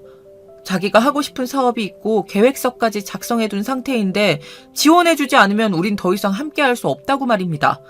자기를 믿어주지 않고 하찮은 남자로 만드는 저에 대해 단단히 실망했다는 이유까지 드는데 어처구니가 없었습니다. 이래서 인생이 뜻대로 흘러가지 않는다고 말하는 것 같습니다. 내 편이라고 생각했던 남편 역시 돌변하더군요. 사업 자금을 지원해주지 않는다는 이유만으로 이혼을 꺼내드는 철없는 남편으로요. 그렇게 남편에 대한 실망이 커져갈 무렵 당시 저는 친정엄마와 조금 사이가 가까워지고 있었어요. 애증의 대상이었던 아버지가 돌아가시고 장례식을 함께 치르면서 엄마와 이런저런 이야기를 나누게 되었는데 그 여파가 컸던 건지 부쩍 집에 돌아와서도 엄마 생각이 나더라고요. 남편과 각방을 쓰기 시작하며 혼자 있는 시간이 길어지면서 괜스레 엄마에게 전화를 걸어 이런저런 이야기를 나누기도 하고요. 그러다 엄마에게 살짝 남편 이야기를 흘렸는데 엄마가 예상외로 길길이 날뛰셨습니다. 내가 네 아빠한테 당하고 산 세월도 억울해 죽겠는데 너까지? 안 된다. 됐어. 그런 남자는 하등 모자른 인간이야. 당장 헤어져라. 네가 뭐가 부족해서 그런 욕을 듣고 살아. 친정엄마 마음이 이해되지 않는 건 아니었지만 이혼은 쉽사리 할 수 있는 결정이 아니었습니다. 제가 보수적이라면 보수적인 사람일 수도 있겠지만 이혼은 정말 못 견딜 때 하는 결정이라고 생각했어요. 게다가 제 몸에 변화가 생겼기 때문에 더더욱 그럴 수가 없었습니다. 그날은 미용실에서 힘든 하루를 마치고 자주 가던 집에 족발을 먹고 있던 어느 날이었어요. 그런데 족발 냄새에 갑자기 헛구역질이 올라오더라고요. 설마 하여 정확한 결과를 알아보기 위해 병원에 가보았더니 임신이네요. 축하드립니다. 이제 2달 차이니 조심하셔야 하는 거 아시죠? 하는 의사선생님의 청천벽력 같은 말이 들려왔습니다. 왜 하필 지금일까? 잠시 후회했지만 뱃속에 찾아온 소중한 생명을 욕보이는 일이기에 그 마음도 깨끗하게 접어버렸습니다. 결과를 받자마자 기대 반, 체념 반의 마음으로 남편에게 알렸더니 남편의 반응은 상상 초월이었어요. 아이가 생겼다고? 그럼 자기야, 우리 아이를 위해서라도 내가 성공해서 집안을 일으켜야지. 안 그래? 남편은 더욱 사업자금 이야기를 거들먹거리며 눈을 반짝 비내었습니다. 그 사람과의 사이에서 가진 아이였지만 더 꼴보기가 싫어 남편을 멀리하게 되더라고요. 남편은 죽도록 미웠지만 그래도 그 시절 엄마가 참 힘이 되어 주었어요. 아이를 임신하니 엄마 음식이 먹고 싶기도 하고 어쩔 수 없는 불가항력의 힘처럼 엄마 생각이 났는데 엄마는 귀신같이 그런 제 마음을 눈치채시곤 음식을 만들어 바리바리 싸들고 서울까지 올라오셨어요. 게다가 소중한 딸을 출산하고 난 후엔 산후조리까지 도와주셨어요. 엄마, 농사일도 힘들 텐데 힘들게 뭐하러 왔어? 너 아이 가지면 엄마가 이 정도는 해주려 했어. 걱정하지 마. 덕분에 친정엄마의 도움으로 산후조리까지 편하게 받을 수 있었는데 이때 이야기가 흘러 오랜만에 성희 이야기도 나왔어요. 엄마, 성희는 잘 지내? 아직 고향에 있나? 그러고 보니 나 성희랑 연락 못한 지가 꽤 되었네. 성희가 나 힘들 때 참 많이 도와줬었는데 여기 서울 정착하고서도 얼마간은 연락도 했었거든. 글쎄, 너 떠나고 나서 성희도 얼마 안 되어서 다른 지역으로 갔어. 거기서 남자를 만났다고 들었는데 시집 가서 애 낳고 살고 있다는 얘기를 들은 것 같기도 하고. 정말? 성희가? 성희가 하나의 엄마가 되어 가정을 이루어 잘 살고 있단 말을 들으니 어쩐지 기분이 묘했습니다. 어린아이였을 때 만나 시시콜콜한 이야기들을 하며 웃고 떠들기 바빴던 우리였는데 벌써 시간이 그렇게나 되었다니 신기하기도 하고 엄마를 다시 만나 화해했던 것처럼 성희도 문득 그리워졌어요. 문득 언젠가 한 번은 꼭 다시 만나고 싶은데 하는 마음이 생겨났지요. 하지만 뒤이어온 풍파에 이어 저는 고향을 추억할 마음의 여유도 겨를도 없어졌습니다. 아이를 낳고 바쁘게 육아하는 저와 집에 들어앉아 컴퓨터로 도박이나 즐기고 있던 남편을 한심하게 보던 친정엄마가 남편을 불러 따끔하게 큰 소리를 내면서부터였어요. 이보게, 내 아무리 이해하려 했건만 이건 해도 너무하지 않나? 우리 딸 독박 육아 시키는 것도 모자라 집에 돈 한 푼 벌어오지 않는 게 어떻게 남자다운 행동이라 할 수 있어? 키울 땐 사는 게 힘들어 내 딸을 보듬고 키우지 못했다 하더라도 네 배로 낳은 딸이야. 근데 어찌 이럴 수 있어? 이렇게 정신 못 차릴 거면 차라리 이혼하게. 장모님, 참 속없는 말 잘도 하시네요. 제가 뭐 언제 독박 육아를 시켰다고 하세요? 저 나름대로 돈 벌고 있어요. 게임머니라고 해서 게임으로 돈 벌고 있는 중이라고요. 아, 그리고 좀 이따 이렇게 제 집 드나들듯이 오시는 거 너무 불편합니다. 이제 와서 무슨 제 마누라한테 엄마 행세라도 하고 싶은 거예요? 뭐야? 저는 그렇다 치고 하루 종일 독박 육아하는 게 안쓰러워 걱정스러워 서울까지 올라온 저희 엄마에게 큰 소리까지 치는 사위라니 아무리 한때 사랑하던 남편이었지만 그 사람은 이제 너무 멀리 가고 없어졌다는 것을 확연히 깨달았습니다. 아이가 있어도 이제는 이혼을 생각해야 한다는 것을 너무도 확연히 알게 되었어요. 아이를 데리고 모든 것을 정리해 다시 혼자가 되기까진 오랜 시간이 걸리지 않았습니다. 다만 여보, 잠깐만. 이렇게 빨리 결정하는 게 어딨어. 다시 생각을 좀 해줘. 그래, 내가 지난 시절 당신한테 잘못한 게 참 많아. 나 많이 반성하고 있다? 그거 모르지? 나 매일 당신 생각하면서 편지 쓰는 거, 옛날에 우리가 서로 사랑했던 시절 찍었던 사진 보고 그러는 거. 아이는 넘겨줘도 제가 가진 돈은 아까운지 남편은 무릎을 꿇고 친정엄마와 제 앞에서 엉엉 울며 잘못을 빌었습니다.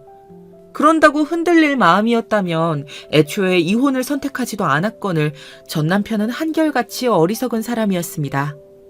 그 후 저는 고향에서 엄마와 함께 시간을 보내었어요. 육아를 하는 동안 믿을 만한 사람에게 맡기던 미용일마저 완전히 접고 내려온 것이었기에 조금 허전함도 있었지만 당분간은 커가는 딸아이와 엄마에게만 집중하고 싶었으므로 조금은 여유로운 마음을 가지고 고향에 적응해 나가고 있었지요. 엄마, 이 개울가 물 엄청 시원해.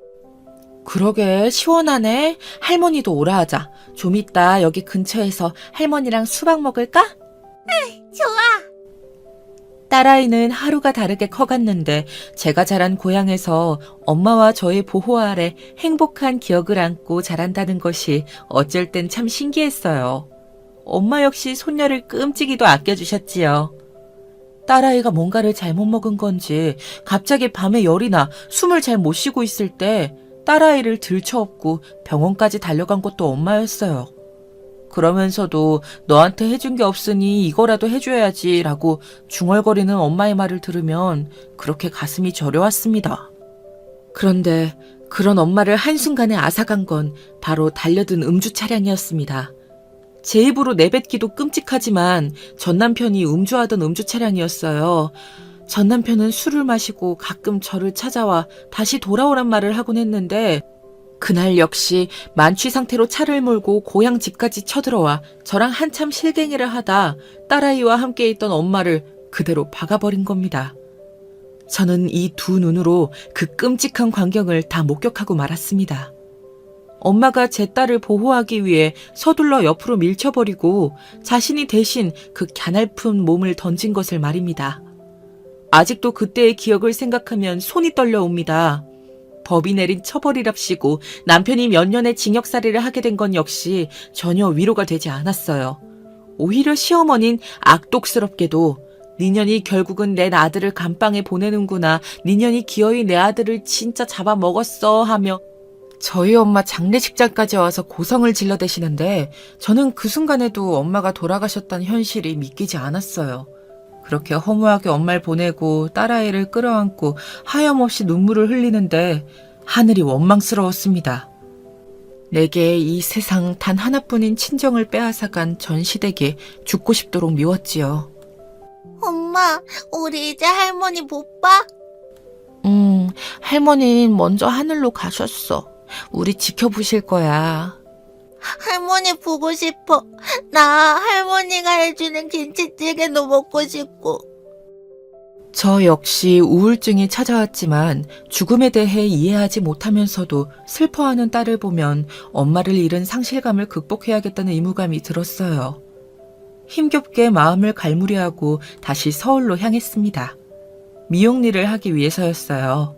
하지만 미용실을 차리고도 엄마를 너무도 허무하게 잃은 상실감은 쉽게 치유되지 않았고, 그로 힘들어하던 무렵 고마운 존재가 나타났어요. 엄마의 장례식에 온 성이었어요. 엄마의 지인을 통해 연락이 닿은 성이가 고맙게도 엄마 장례식에 와주었는데 그 이후로도 종종 연락을 취하며 힘이 되는 말을 해주었어요. 윤정아, 나도 친정엄마 잃고 몇 날 며칠을 괴로워서 잠도 못 자고 힘들었어. 한 1년간은 그 허함이 사라지질 않더라. 이별이 원래 그래. 너무 일찍 극복하려 하지 마. 성희는 지난 어린 시절처럼 그저 묵묵하고 따스한 말로 저를 다독여 주었습니다. 그렇게 성희와의 짧은 만남 속에서 살아나갈 수 있는 용기를 갖게 되었어요. 하지만 세상 일이 다 내 뜻대로 이루어지는 것이 아니듯 미용일이 쉽사리 풀리지 않기 시작했어요. 잠시 고향에 내려가긴 했지만 크게 미용실을 차렸던 경험이 있던지라 이번에도 모아놓은 돈을 다 끌어 대로변에 큰 미용실을 차렸는데 우후죽순으로 주변에 다른 샵들이 생겨나가면서 손님들이 떨어지기 시작했어요. 엄마를 잃은 상실감으로 이미 정신과 약을 먹고 있을 정도로 힘들었다 성희를 만나 약을 끊었는데 사업이 안 되기 시작하니 극심한 우울증이 도사렸어요. 전 남편과 시어머니로부터 당했던 모욕부터 어린 시절 아빠에 대한 원망까지 부정적인 기억들만이 머릿속을 채웠습니다. 그래서일까요? 언젠가부턴 손님 머리를 자르려 하면 손이 미친 듯이 떨리더라고요. 그래도 어떻게든 가게를 살려보고자 노력했건만 결국 마지막엔 사채까지 끌어당겨 쓴 미용실이 망하고 저와 딸아이는 길거리로 내몰렸습니다. 사채업자들은 어디든 저를 쫓아왔고 저는 딸을 데리고 도망 다녀야 했어요. 빚을 갚기 위해 아이를 데리고 어떻게든 돈을 벌어야겠다 싶어 식당이라도 들어갔지만 사장님 부부는 딸아이를 반기지 않았고 딸아이는 계속 눈치를 보고 말았어요. 아유, 저기 애엄마. 내가 사정이 딱해서 봐주는 건데 애가 저리 울어대니 우리 영업에 방해가 돼. 죄송합니다, 사장님. 정말 죄송합니다. 영희야, 울지 마, 어? 미안해, 엄마. 내가 울어서. 근데 나 여기 있기 싫어. 어쩔 수 없이 전 아이와 함께 공중 화장실에서 잠을 자고 그곳에서 씻고 공원으로 가 잠깐 또 눈을 붙이고 떠돌이 생활을 반복하다 보니 저도 물론 아이도 정신적으로 점점 지쳐갔습니다. 엄마, 나 배고파. 아이는 자꾸 배가 고프다고 울어대고 전 그런 아이에게 줄 수 있는 게 없어 길거리에 쓰레기통을 뒤져야 하나 고민하게 되고 이런 제 처지가 너무 비참해 죽고만 싶었습니다. 결국 전 아주 나약한 선택을 하고야 말았습니다. 고아원이요. 그때 전 그 고아원 앞에서 아이에게 말했어요. 영희야, 절대 엄마가 있다고 하지 말고 얌전히 있어. 선생님들 말 잘 듣고. 알았지? 엄마 있는 건 비밀이야. 아이를 고아원으로 보낸 엄마는 악착같이 살았어요. 아이를 다시 데려오기 위해 떨리는 손을 부여잡고 다시 미용 가위도 들었어요. 하지만 빚이라는 건 정말이지 무서웠습니다. 아무 생각 없이 쓴 사채빚은 잠자코 먹는 시간 아껴가며 일만 해도 갚기 무리였습니다. 딸아이를 오직 찾아오겠다는 일념 하나로 그렇게 미친 듯이 1년간을 일해야 했지만 빚은 줄어들 기미가 보이질 않았고 딸아이가 보고 싶어 밤마다 울었지만 행여나 저를 보고 달려올까봐 고아원의 외부 전경만 보고 돌아오며 그리움을 달래어야만 했습니다. 그런데 어느 날 시장통에 있는 큰 국밥집에서 일을 하고 있을 때 도란도란 이야기를 나누며 손을 잡고 걸어가는 모녀의 얼굴을 바라보게 되었어요. 참으로 행복해 보이더라고요. 그 순간 전 시장 바닥에 엎어져 그만 오열을 하고 말았습니다. 그리고 아이가 너무 그리워 안 되겠다 싶어 다시 고아원을 찾아갔는데 청천벽력 같은 말이 들려오더라고요. 있잖아요. 오렌지 그려진 티셔츠 입고 들어온 여자애 기억 안 나세요? 기억 안 나실 리가 없을 텐데 제가 보여드릴게요. 아니요, 됐어요. 그 아이 이미 입양되었어요. 뭐라고요? 아니, 우리 애가 왜 입양이요? 어떻게... 딸아이는 1년 사이 입양이 되었다고 했습니다. 듣고도 믿기지 않아 몇 번을 물었어요. 딸아이를 찾을 길이 없다 생각하니 남은 빚을 갚을 의지도 사라지더라고요. 차라리 사채업자들 흉기에 찔려 죽고 싶었습니다. 허나 사람 목숨이 참 질겼습니다. 몇 년이 지나니 그래도 살다 보면 한 번쯤은 딸과 만날 날이 오겠지 하는 마음으로 살게 되더군요. 어쩌면 그게 저의 유일한 삶의 이유이자 희망이었을 겁니다. 그리고 시간은 참으로 헛되게 또 빠르게 흘러가더군요. 10년간 저는 이것저것 무슨 일이든 하며 살아가려 했습니다. 언젠가 딸아이 앞에 서면 떳떳한 엄마의 모습이고 싶었어요. 물론 그 사이 흥신소를 통해서라도 딸아이를 찾아보려 했지만 아이에 대한 정보는 찾을 수 없었습니다. 그때 저에게 다가온 남자가 한 명 있었어요. 미국에서 세탁소를 운영하는 남자였는데 잠시 자식들 얼굴을 볼 겸 한국에 들어온 남자였습니다. 저보다 4살 정도 위였는데 부인과 사별하고 홀로 된 지 오래되었다 했습니다. 다 늙은 나이라 생각했건만 저 역시 딸아이밖에 없다고 생각했건만 그 사이 저도 모르게 깊은 외로움이 자리하고 있었나 봅니다. 친구 하나 없이 10년을 홀로 일만 하며 지내왔으니 그럴만도 했어요. 괜스레 그 남자와 있으면서 위로 아닌 위로를 받게 되더라고요. 같이 미국으로 갑시다. 나는 내 딸이 있어요. 언젠가 한 번은 보게 될 거예요, 내 딸을. 여기서 기다릴 거예요. 아이는 잘 살고 있을 거예요. 2년이라면 만나지겠죠. 날 따라와요, 예? 남자의 제안은 단호했지만 전 단칼에 거절하고 한국에 머물렀습니다.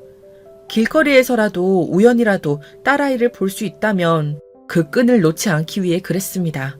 그렇게 또다시 20년이란 시간이 흘러 저도 이제 60의 나이에 접어든 여자가 되었습니다. 그간의 고생이 흰머리가 되었는지 흰머리가 수북했고 이젠 눈도 침침해 돋보기를 써야 글씨가 잘 보이곤 했지요. 그러던 얼마 전 이 사연을 쓰게 된 엄청난 일이 벌어지고 말았습니다. 무려 30년 만에 성인을 만난 것이었어요. 그것도 아주 우연히 말입니다. 동창회 같은 곳은 나갈 생각이 없었기에 애초에 고향 친구며 찾을 생각이 없었는데 그 인연이 너무도 신기했어요. 몇 년 동안 모아둔 적금을 깨 차린 분식집에서 떡볶이를 휘젓고 있는데 누군가 윤정이 아니니 하며 다가오더라고요. 저와는 다르게 맵시가 좋고 고급스러운 분위기를 가진 여자였는데 어딘가 얼굴은 낯이 익었어요. 세상에 이렇게 만나다니. 하마터면 못 알아볼 뻔했네. 나 성이야. 너 성이라고? 그 여자는 성이었습니다. 자그마치 30년이란 세월을 거슬러 오랜만에 만난 우리 두 사람은 마치 오래된 친구처럼 떠들기 시작했어요. 부잣집 사모님처럼 저와는 처지가 다른 것 같은 친구의 모습에 초라한 감정이 느껴지면서도 고향 친구를 만났다는 것 자체에 편안함이 느껴진 건지 제 분식집에서 한 두어 시간을 정신없이 시간 가는 줄도 모르고 떠든 것 같아요. 한참 이야기를 하다 성희가 먼저 자기 집으로 가자고 제안했습니다. 어차피 손님도 떨어졌겠다. 오늘 재료도 소진되었으니 이렇게 만난 김에 고향 친구를 만나 그간 못한 속풀이를 하고 싶었어요. 그래, 어디 잘 사는 친구네 집 구경 한번 가보자. 우스갯소리로 그 말을 던지고 성희의 차를 타고 향했는데 정말이지 친구의 집은 상상 이상으로 잘 살아 보였습니다. 와 하며 탄성을 내지르는 절 데리고 성희가 얼른 가자며 고급스러운 주차장을 지나 엘리베이터 안으로 끌고 들어가더군요. 집 안은 밖에서 보는 것보다 훨씬 더 멋들어졌어요. 잡지에서 나올 법한 고급 가구들, 장신구들, 그림 액자들이 눈에 띄더라고요. 어쩐지 하나하나 성희의 손을 탄 것만 같았습니다. 그런데 그때 제 시선이 어느 한 곳에 우뚝 멈춰버렸습니다. 마치 거세게 머리를 맞은 듯한 충격이 전해져 왔어요. 그것은 젊은 남녀의 결혼 사진이었습니다. 보자마자 저는 말을 잇지 못하고 어물거리는 발음으로 친구를 돌아봤습니다. 성희야, 어떻게 여기 내 딸이 있는 거니? 윤정아, 사실 오늘 내가 널 찾아간 건 이유가 있어서야. 여기 앉아봐. 성희는 이런 저의 반응을 예상했다는 듯 차분하게 저를 소파에 앉혀놓곤 미리 준비한 차를 꺼내 앞에 놓아주었어요. 그때서부터 성희는 제게 하나하나 모든 이야기를 풀어놓기 시작했어요. 저는 흐느끼며 그 이야기를 들을 수밖에 없었습니다. 우연히 고아원 봉사를 갔다 내 딸아이를 봤어. 처음엔 믿을 수 없었지. 네 딸이 왜 고아원에 있는 건지. 너가 자식을 버릴 엄마가 아닌데 도대체 무슨 사연이 있는 건지. 나도 처음부터 영희를 데려올 생각은 없었어. 그런데 넌 몰랐겠지만 애가 얼마나 고아원 생활을 무서워하던지 매일을 울고 힘들어했어. 그때 내가 영희를 데려와 길러야겠다고 생각했어. 네가 혹여나 아이를 찾을까봐 연락을 해보려 했지만 방도도 없었어. 그러다 남편 회사가 갑자기 해외 지사로 발령이 나면서 영희를 데리고 가야 하는 상황이 된 거야. 난 영희를 다시 고아원에 데려다 놓을 수가 없었어. 이미 너무 많은 정이 들어버렸거든. 조금 더 솔직히 말하면 아이가 없던 우리 부부에게 영희는 마치 하늘이 준 선물 같기도 했고, 영희가 미국에 자기도 데려가 달라면 우는데 내가 영희를 지키지 않으면 안 될 것 같더라고. 그렇게 성인의 가족은 저를 찾을 새도 없이 그렇게 영희와 함께 해외로 나가 살게 되었다고 합니다. 그리고 미국에서 30년에 가까운 세월 동안 아이를 키우며 어느새 자기 아이라는 생각으로 딸아이를 길렀다고 해요. 그러니까 이 모든 게 우연이 아니었구나. 윤정아, 난 영희 엄마였어. 그 누가 인정해주지 않는다 하더라도 내 배 아파 낳은 딸은 아니지만 그 오랜 세월 길렀으니 기른 정도 낳은 건 못지 않을까 싶다. 그런데 이젠 영희가 원하니 널 찾아야겠다 싶었어. 이제야 이 만남이 이해가 되며 하나하나 비현실 같은 이 현실을 받아들이던 중 저는 문득 순간 그래도 한 번쯤은 친모인 저를 왜 찾아주지 않았냐고, 자식을 버릴 어미가 아니란 걸 알았으면 왜 그러지 않았냐고 묻고 싶었지만 들려온 대답에 가슴이 무너졌어요. 영희가 원하질 않았어. 영희가 제 존재를 잊지 않았기 때문에 한국에 잠깐씩 올 때마다 저를 찾아주려 했지만 영희는 외국에서의 적응 기간이 길어지면서 구태여 친모를 찾고 싶지 않아 했다고 합니다. 친구 역시 아이에게 상처가 될까봐 저에 대한 이야기는 더 하지 않았다 하더군요. 그런데 얼마 전 결혼을 하고 난 후 갑작스레 친엄마를 찾고 싶다고, 보고 싶다고 말했다더군요. 날 보고 싶어 했다고? 영희가? 지금 사실 방에 있어. 기다리고 있었어, 너를. 그때였습니다. 조심스런 발걸음 소리가 들리더니 결혼사진 속 너무도 환히 웃고 있던 딸아이가 30년 만에 나타나 내 앞에 떡하니 서더군요. 엄마. 그 한마디로 모든 것이 완성된 느낌이었습니다. 인생의 기나긴 공백이 그 한마디 단어로 채워진 기분이었어요. 여러분들은 이 감정을 아실까요? 저는 영희를 안고 지나간 설움을 토해내듯 엉엉 울었습니다.